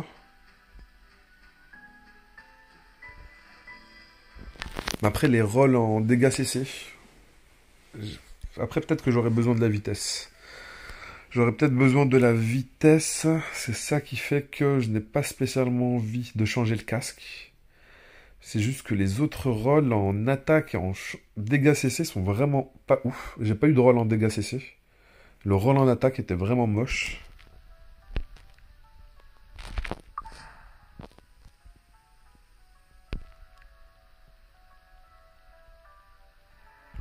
même le roll en vitesse n'était pas ouf. Hein. Parce qu'en 2 rolls, on a atteint juste un plus 9. Ouais, c'était pas spécialement des bons rolls. C'est sûr que la vitesse... Enfin, je veux dire, les chances de coup critique aussi n'ont pas... Non, l'item, en fait, il est vraiment lotière. J'ai l'impression de ne pas avoir d'autres casques.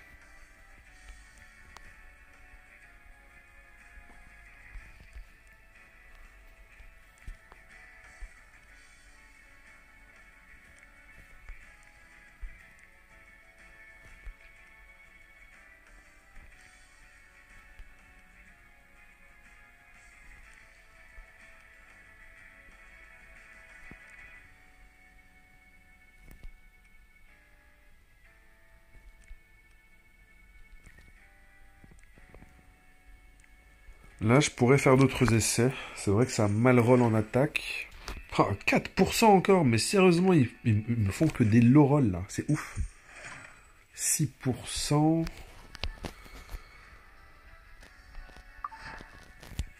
Il a combien de taux de crit ici? 11.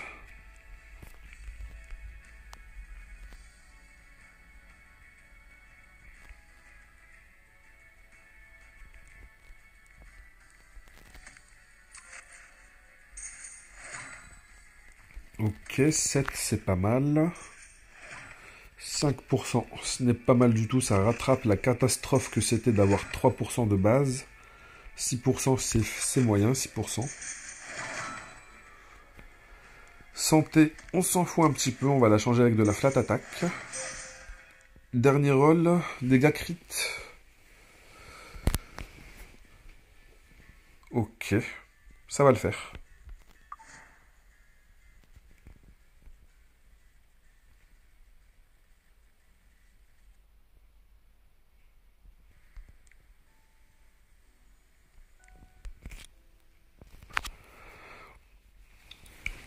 Là, en montant juste les items 90, on a 100% avec l'éveil. Ici, il me faudrait attaque pourcentage globalement. Non, ici. Et ici, il me faudrait du dégât crit. Nous sommes servis.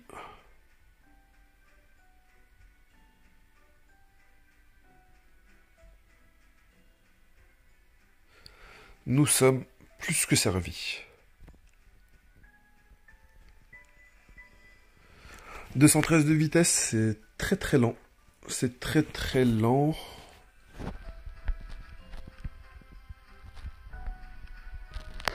Il pourra en avoir un peu plus, il va monter un peu plus de vitesse avec l'augmentation 90.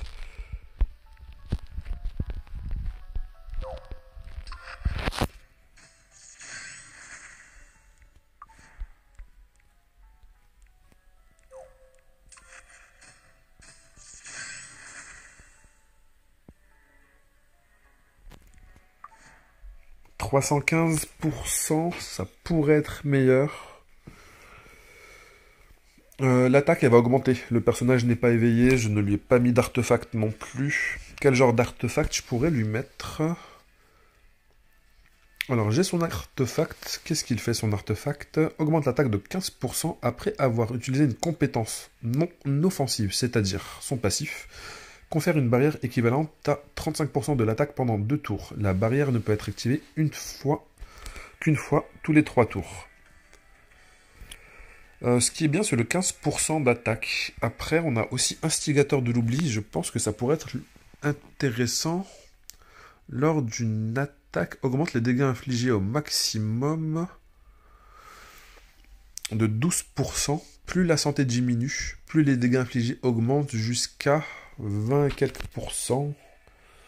Ok.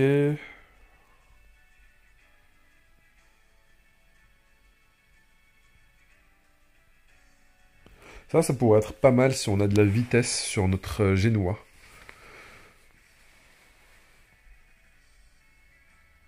Si on a beaucoup de vitesse sur génois, quelqu'un fait une compétence non offensive, et il prend le tour directement. Augmente l'ardeur au combat de 24%. Hein. C'est pas mal du tout. Hein. Je pense qu'il y a pas mal de voleurs en fait qui peuvent utiliser comme Feyra. Si notre Feyra n'a pas assez de vitesse, c'est une voleuse. C'est une voleuse, oui. On peut lui mettre ça justement si le mec il fait une compétence non offensive pour qu'elle puisse jouer juste après. Surtout que les compétences non offensives, ça va être pareil pour Ran. Hein. Et en plus pour Ran, ça va avoir une chance de directement lui donner l'augmentation d'attaque, ce qui va lui permettre de faire le S3 sans avoir spécialement à faire le S2 pour... parce que la compétence non offensive peut faire un déclenchement de l'équipe adverse. Des fois, on pourrait largement s'en passer.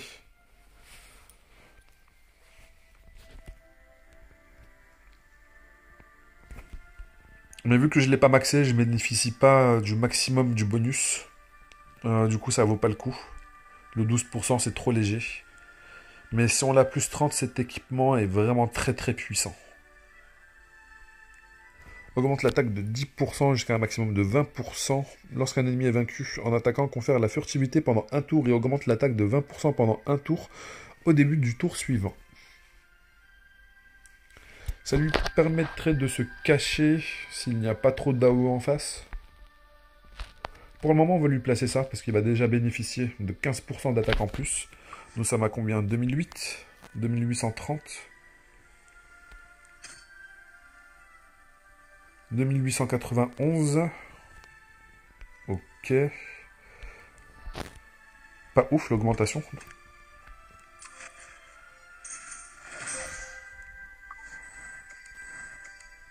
Là, on passe à 3000.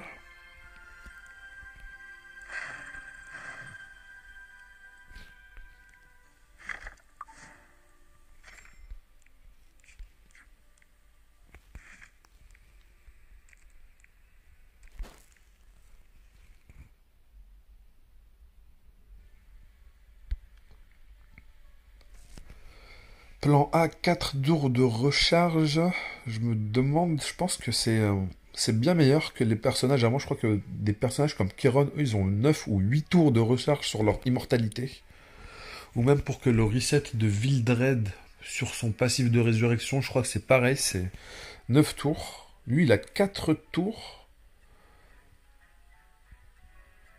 Franchement, ce n'est pas négligeable, hein.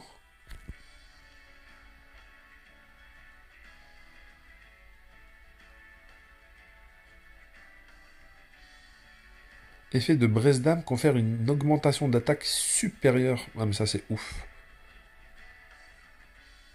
Ça c'est vraiment ouf ça. Déjà que si, en plus il a la compétence rage, déjà il a une augmentation de 20% plus le bonus d'attaque supérieure, c'est limite, il va être à 90. Ah, c'est démentiel, hein. C'est vraiment démentiel. D'ailleurs, je me demande s'il a besoin justement de autant de dégâts que ça. Je veux dire, est-ce qu'il a besoin d'autant d'attaques que ça, vu qu'en plus il infiltre totalement la défense. Ignore la défense et inflige des dégâts. Voilà. Incroyable. Ignore la défense. Arunka peut avoir 3000, 4000 de def, il ignore.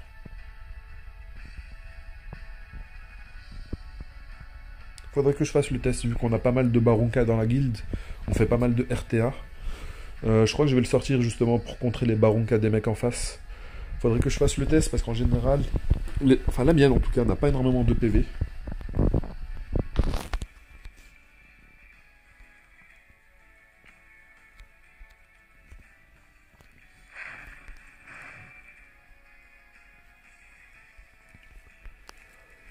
Je vais faire juste quelques combats en instantané du premier palier.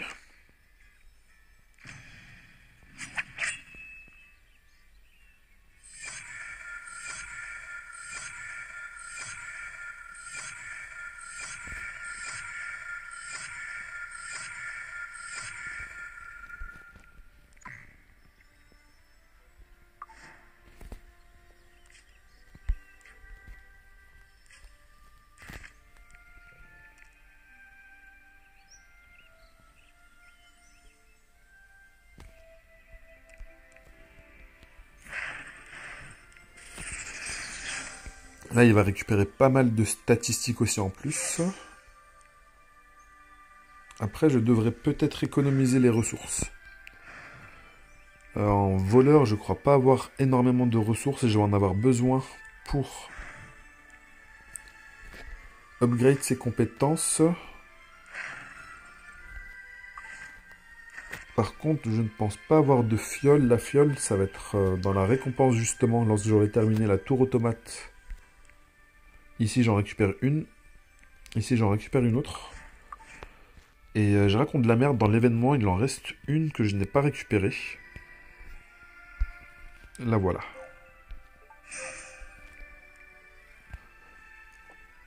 Ça m'aurait évité aussi de faire le run... J'aurais dû y penser un peu plus tôt. Ça m'aurait évité de faire le run de l'hôtel de l'esprit.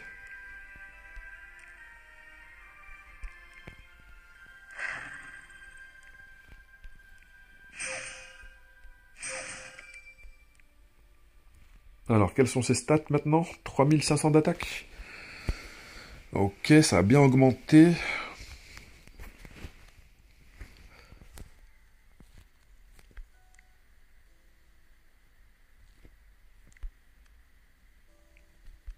Là, je peux changer la santé aussi. C'est un 7 vitesses.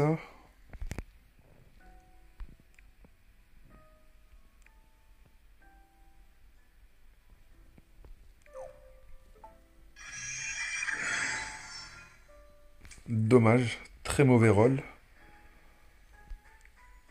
Ici, pareil, nous avons de la santé. On peut mettre de la taxe. 72 à 99 quand même. 99, c'est vraiment pas mal. 86, ça va. Ce n'est pas le meilleur. On va dire c'est dans le haut dans la moitié supérieure.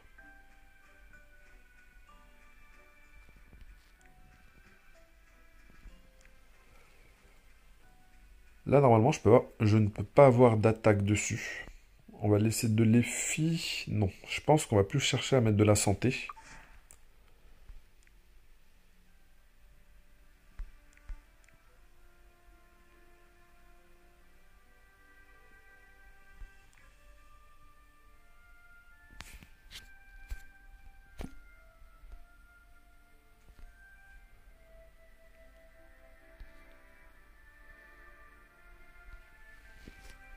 Je sais pas si le Discord va s'afficher à l'écran quand je record. Je vais juste regarder comment sont les héros de journal. C'est vraiment un très bon Discord. Ça vous permet d'avoir une bonne base sur comment diriger vos personnages.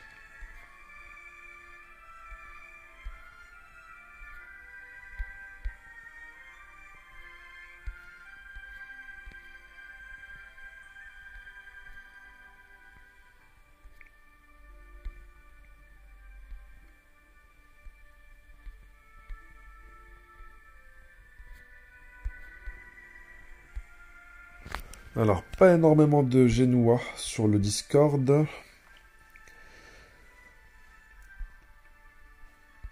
« 4200 d'attaque, pas mal du tout, 240 de vitesse. Non, il est exactement... Je sais pas si vous l'avez en visuel, mais en gros, c'est un Génois avec le set... je sais plus comment il s'appelle. Torrent. Tumulte, voilà. Vitesse tumulte. Il est exactement ce que je désire faire. Comme je désire le build. À peu près 4000 plus d'attaque, 240 de speed, 100% de TC, et il a 272% de dégâts crit. Il le joue avec un Windrider plus 30. Ok. Moi, pour le moment, je vais rester comme ça.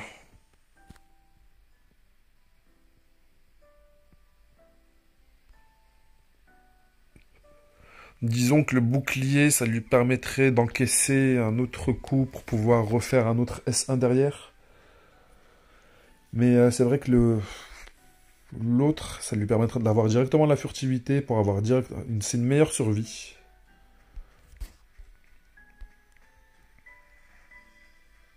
Lorsqu'il tue un ennemi, il a directement la furtivité, ça lui évite d'avoir un shield. Mais le shield, ça lui permet d'éviter les dégâts en AOE aussi. Parce que la furtivité, ça va pas bloquer les dégâts en AOE.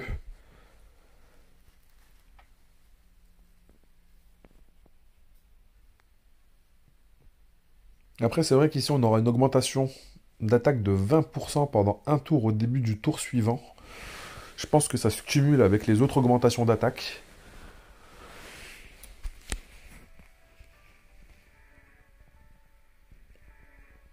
Et avec 240 de speed, on pourra aussi l'utiliser facilement, je pense, avec la méthode de l'épée. 24% de combat readiness en plus. Sur une compétence non offensive, ça lui permettrait de jouer. Il pourrait cut pas mal.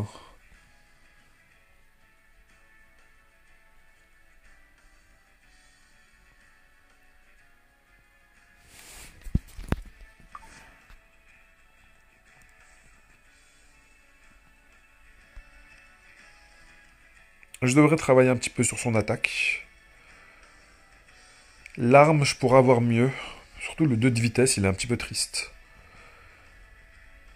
Là, le roll en attaque, il est vraiment pas ouf. Ça me sert simplement, on va dire principalement pour compenser les chances de coups critiques.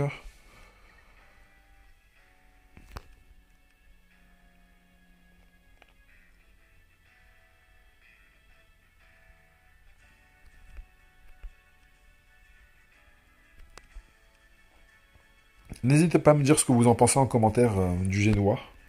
Là, il va falloir que j'augmente aussi ses compétences.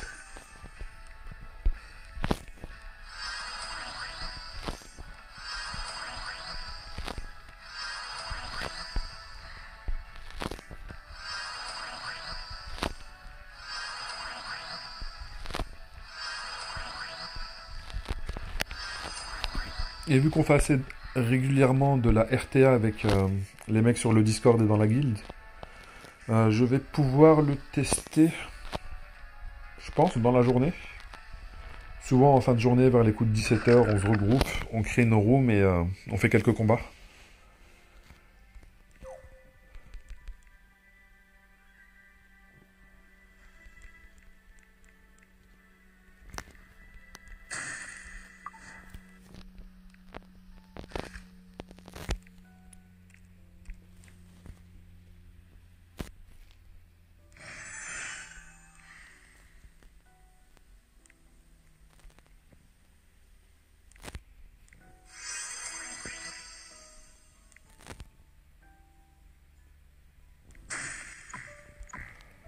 J'aurais dû vider directement le shop, parce que je crois que ça va pas être suffisant de toute façon.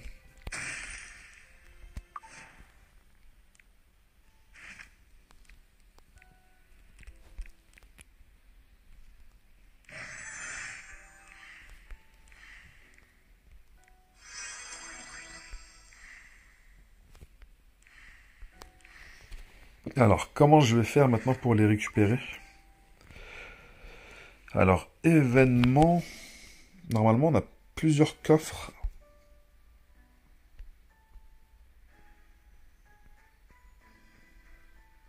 Ok, ça coûte 80 les sélectifs basiques. Et on a quoi ici? Talisman d'accessoires. Ok, pour augmenter les anneaux, les bijoux.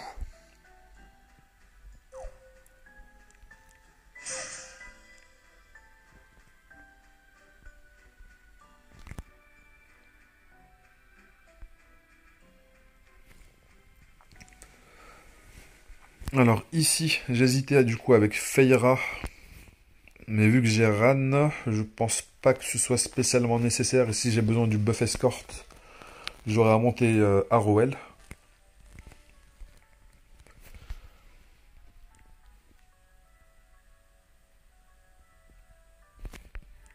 Céline, j'aimerais beaucoup justement la jouer.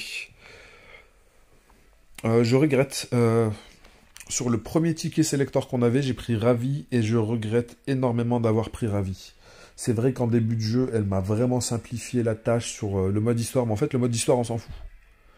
Qu'on ait Ravi ou pas, on le terminera de toute façon. J'aurais dû focus directement, mais sur d'autres priorités. Alors, en guerrier, ici, il y a Shu qui m'intéresserait. Wayong, de souvenir, elle a été extrêmement nerf, ce qui a poussé les gens à la jouer avec des full set tumulte pour pouvoir continuer à one-shot avec son S3. Alors qu'avant, On pouvait lui balancer limite n'importe quel item avec son S3, elle allait one-shot.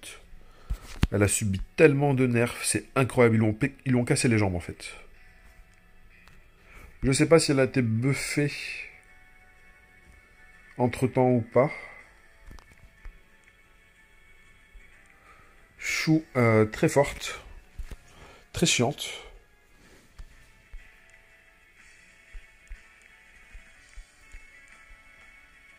Zac, extrêmement fort. C'est ouf. Dissipe 2 malus à la cible alliée et du lanceur avant d'augmenter l'ardeur au combat de la cible alliée de 15%. Confère un tour supplémentaire. Attaque l'ennemi infligeant blessure avant de conférer invincibilité au lanceur pendant un tour. Augmente les chances de coups critiques et de coups réussis. De 50%. Augmente les chances de coups critiques de l'attaque de 50%. Lui, ce personnage-là, il a besoin de 50% de TC. Et ça suffit largement. Il n'a pas besoin de plus. Tout le reste, c'est en attaque, en vitesse, en dégâts de coups critiques, avec un set infiltration.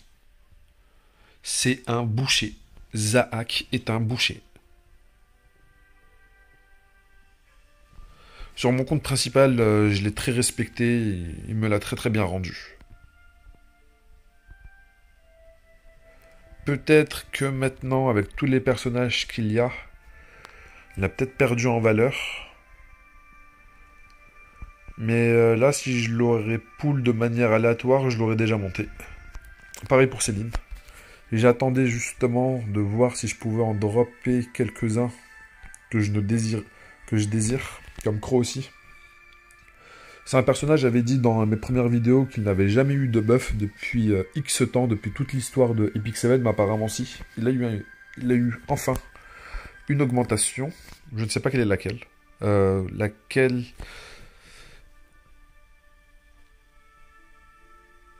Ok, c'est là l'augmentation. C'est réduit les dégâts infligés et attaque tous les ennemis. Ok, je pense que peut-être il a eu d'autres buffs. Pousse l'ennemi avec un bouclier, réduit l'ardeur au combat de 35 jusqu'à un maximum de 50%. Et augmente la def de tous les alliés pendant 2 tours. Les dégâts infligés augmentent proportionnellement à la santé max. Il fait quand même très mal. Hein. Il est très très fort ce perso. Hein. Absorbe une partie des dégâts infligés en santé. Infiltre la défense et n'inflige pas de coups critiques. Les dégâts infligés augmentent proportionnellement à la santé perdue par le lanceur. Moins il a de PV, plus il va infliger de dégâts, plus il va régène. Et... En plus, je crois qu'il a un shield juste après.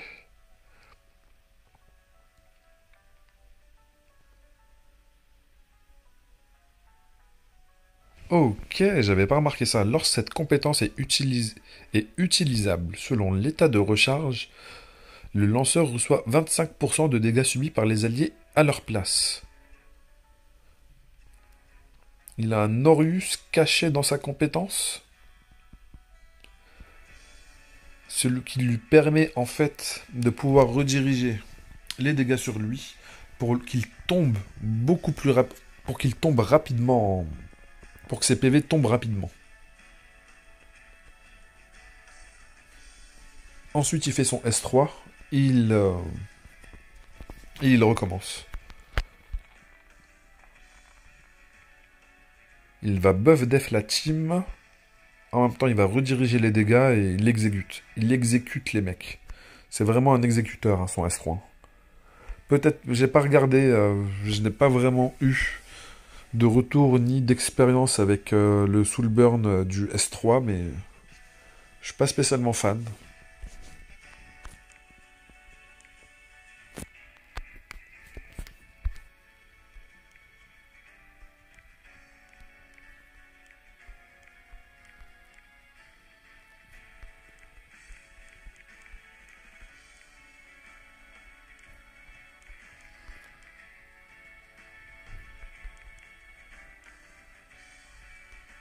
Politis, il y a pas mal de réponses quand même à Politis et je n'ai pas spécialement envie de la prendre. Ça reste un personnage qui est très fort.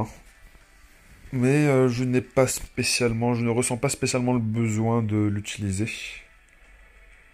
Je crois que mon choix, ça va... C'était lequel déjà?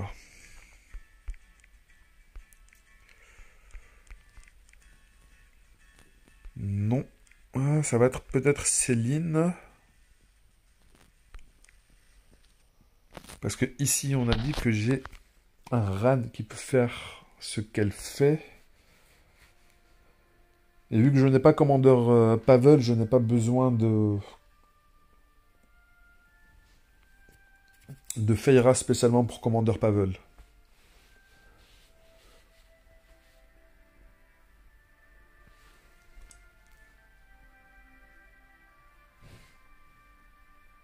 Céline pourrait m'être vraiment utile.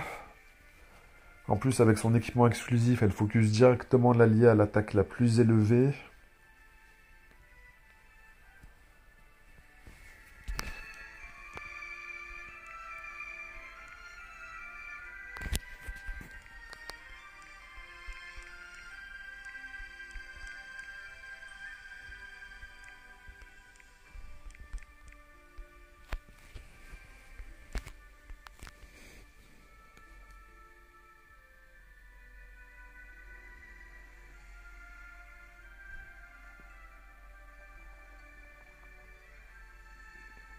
J'hésite vraiment avec Zahak.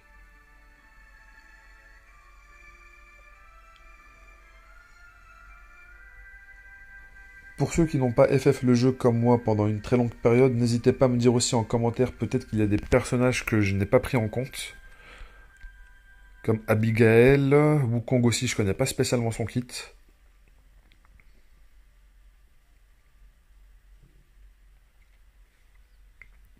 Ok. Vraiment intéressant son S3. Hein. Plus la différence d'attaque sera énorme, plus il va infliger des dégâts. Le mec, il est là pour exécuter les supports.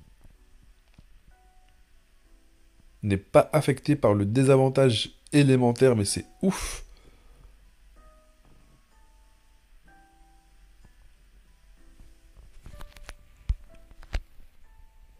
Augmente la résistance aux coups critiques et la résistance à l'infiltration jusqu'à un maximum de combien? 15% en plus, 50%. Si l'attaque subie n'est pas un coup critique, augmente l'attaque à la vitesse de 20%. Cet effet se cumule 3 fois. Mais c'est incroyable ça.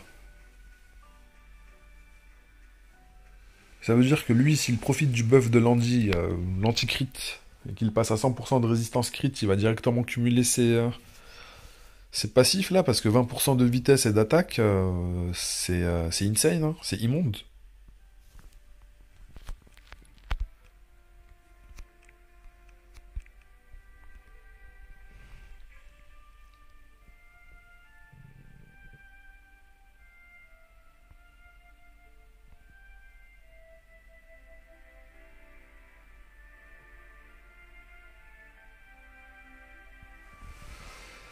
Vraiment pas mal du tout, hein. Vraiment pas mal du tout sa compétence. Hein.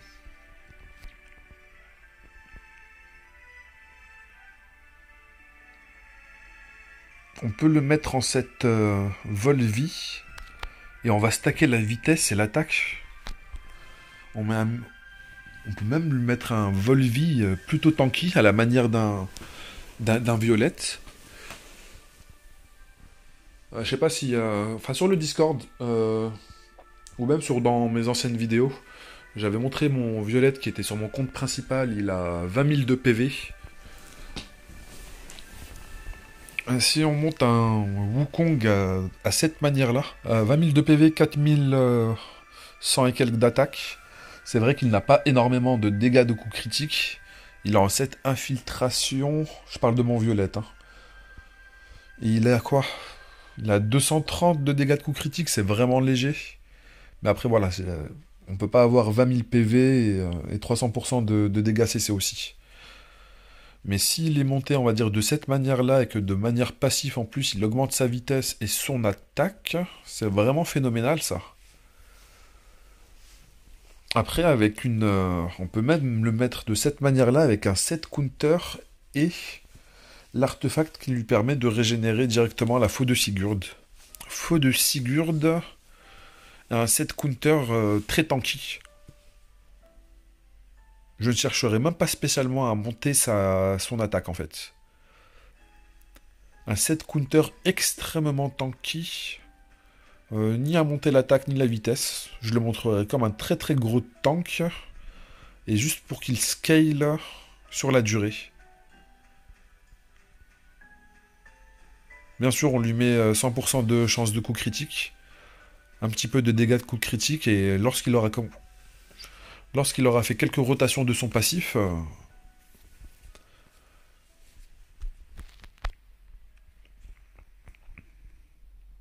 Là, faut juste bien passer les vitesses. 60%, c'est ouf.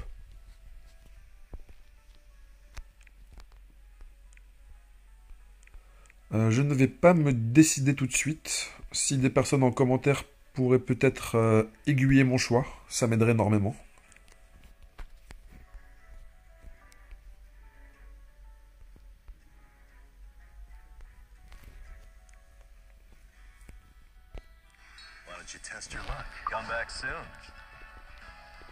Alors, où est-ce que j'en étais avec le petit génois?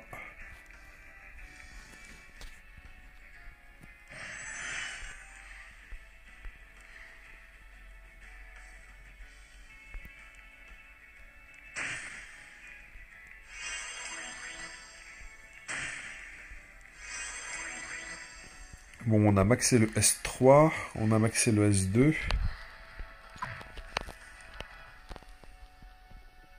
Il va falloir que je le maxe aussi le S1.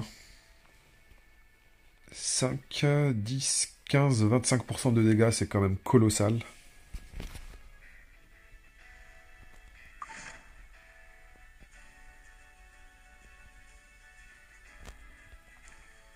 On va essayer de l'améliorer au fur et à mesure, les gars, ce personnage-là.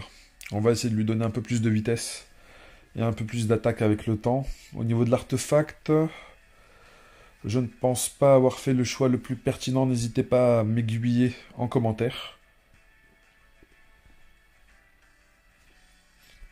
Et on se retrouvera très bientôt où nous parlerons d'autres personnages que je vais essayer de monter. Je crois que pour la prochaine fois, nous allons parler d'un personnage. C'est lequel que je désire monter justement.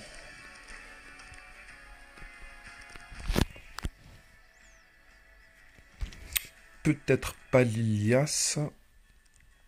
Ça va être peut-être Cid Prince Errant. Je suis très pressé de l'utiliser. Ça va être Cid Prince Errant, je pense.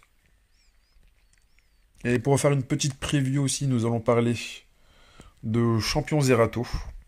Je ne le vois plus du tout dans la méta. Ce personnage, je le trouve extrêmement fort. C'est vrai qu'il est bloqué s'il ne peut pas contrer, avec tous les Mortelix et les Lidicafeu qu'il y a dans le jeu.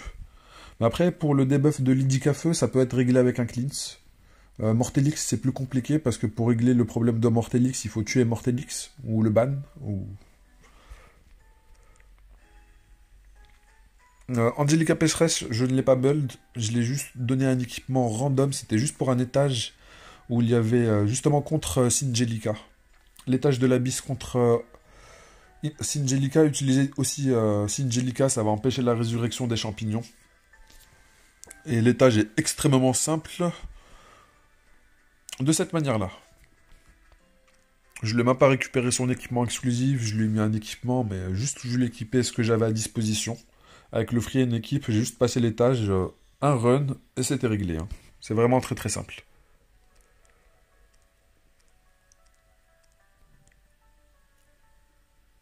Bientôt aussi. Faut que je focus aussi Réinquisiteur. Réinquisiteur aussi, on va se focus dessus. Très très bientôt. Je suis en train de dormir sur un GOAT. C'est insane. En plus, je l'ai déjà monté ses compétences et je l'ai maxé. Vidéo, on va la faire très récemment. Pas aujourd'hui, peut-être demain ou après-demain. On va s'occuper de Réinquisiteur.